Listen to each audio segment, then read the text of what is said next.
శ్రీమాత్రే నమః. అందరికీ నమస్కారం అండి. నేను మీ స్వర్ణ. Welcome back to our channel. ఈరోజు ఈ వీడియోలో దేవీ శరన్నవరాత్రుల్లో అమ్మవారి రూపాలలో ఒకటైన శ్రీ గాయత్రి అమ్మవారి అష్టోత్తర శతనామావళిని ఏ విధంగా పఠించాలో తెలుసుకుందాము. అమ్మవారి 108 నామాలను చదువుతూ అమ్మవారికి ఎంతో ఇష్టమైన తామర పువ్వులతో కానీ కలువ పువ్వులతో కానీ పూజ చేసుకోండి.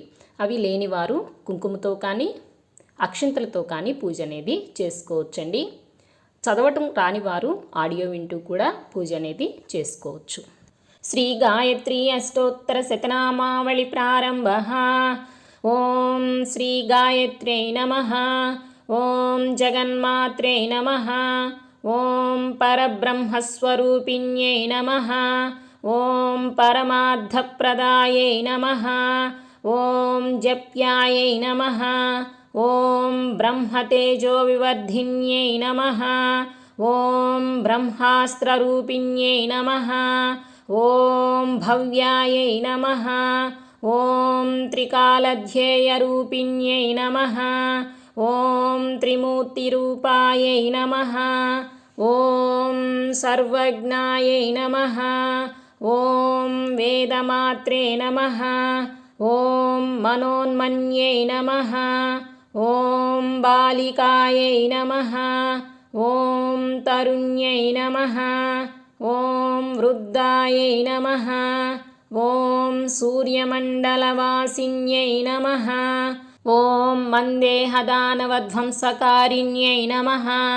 ఓం సర్వకారణాయై నమః. ఓం హంసారూఢాయై నమః. ఓం వృషారూఢాయై నమః. ఓం గరుడారోహిణ్యై నమః. ఓం శుభాయై నమః. ఓం షట్కుక్షిణ్యై నమః. ఓం త్రిపదాయై నమః. ఓం శుద్ధాయై నమః. ఓం పంచశీర్షాయై నమః. ఓం త్రిలోచనాయై నమః.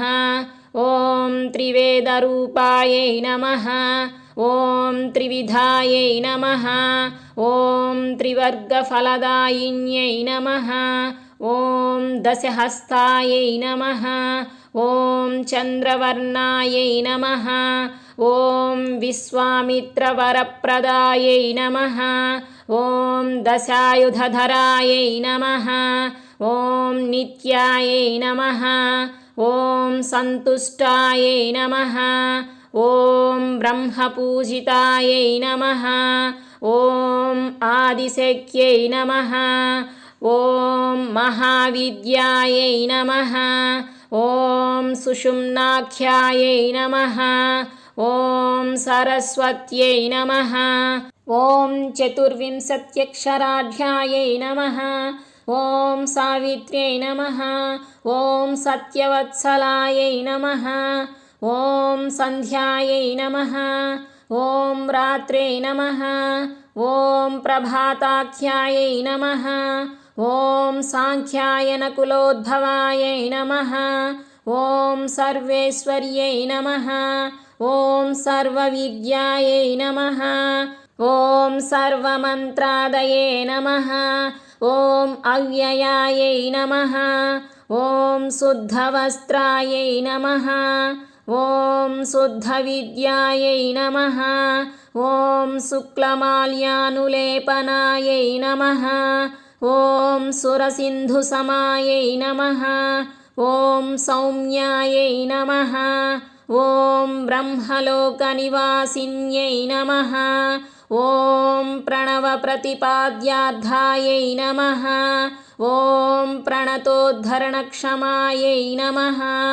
ఓం జలాంజలిసుసంతుష్టాయై నమః. ఓం జలగర్భాయై నమః. ఓం జలప్రియాయై నమః. ఓం స్వాహాయై నమః. ఓం స్వధాయై నమః. ఓం సుధాసంస్థాయై నమః. ఓం స్రౌషడ్వౌషడ్విషట్ప్రియాయై నమః. ఓం సురభయే నమః. ఓం షోడశకలాయై నమః. ఓం మునివృందనిషేవితాయై నమః. ఓం యజ్ఞప్రియాయై నమః. ॐ यज्ञमूत्रे नमः। ॐ सृकसृवाद्यस्वरूपिण्यै नमः। ॐ अक्षमालाधरायै नमः। ॐ अक्षमालासंस्थायै नमः। ॐ अक्षराकृत्यै नमः। ॐ मधुचन्दऋषिप्रियायै नमः। ॐ स्वच्छन्दायै नमः। ॐ छन्दसां निधये नमः। ॐ अङ्गुलीपर्वसंस्थानायै नमः। ॐ चतुर्विंशतिमुद्रिकायै नमः। ॐ ब्रह्ममूर्त्यै नमः। ॐ रुद्रशिखायै नमः। ॐ सहस्रपरमाम्बिकायै नमः। ॐ विष्णुहृदयायै नमः। ॐ अग्निमुख्यै नमः। ॐ शतमध्यायै नमः। ॐ दशवारायै नमः। ॐ जलप्रियायै नमः। ॐ सहस्रदलपद्मस्थायै नमः। ॐ हंसरूपायै नमः। ॐ निरञ्जनायै नमः। ॐ चराचरस्थायै नमः। ॐ चतुरायै नमः। ॐ सूर्यकोटिसमप्रभायै नमः। ॐ पञ्चवर्णमुख्यै नमः। ॐ धात्रे नमः। ॐ चन्द्रकोटिशुचिस्मितायै नमः। ॐ महामायायै नमः। ॐ विचित्राङ्ग्यै नमः।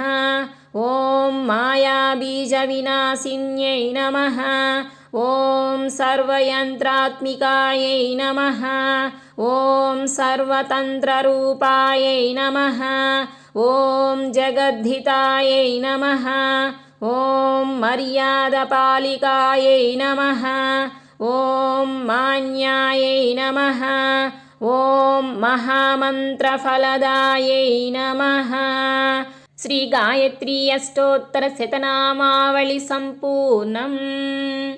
శ్రీమాత్రే నమః. స్వస్తి.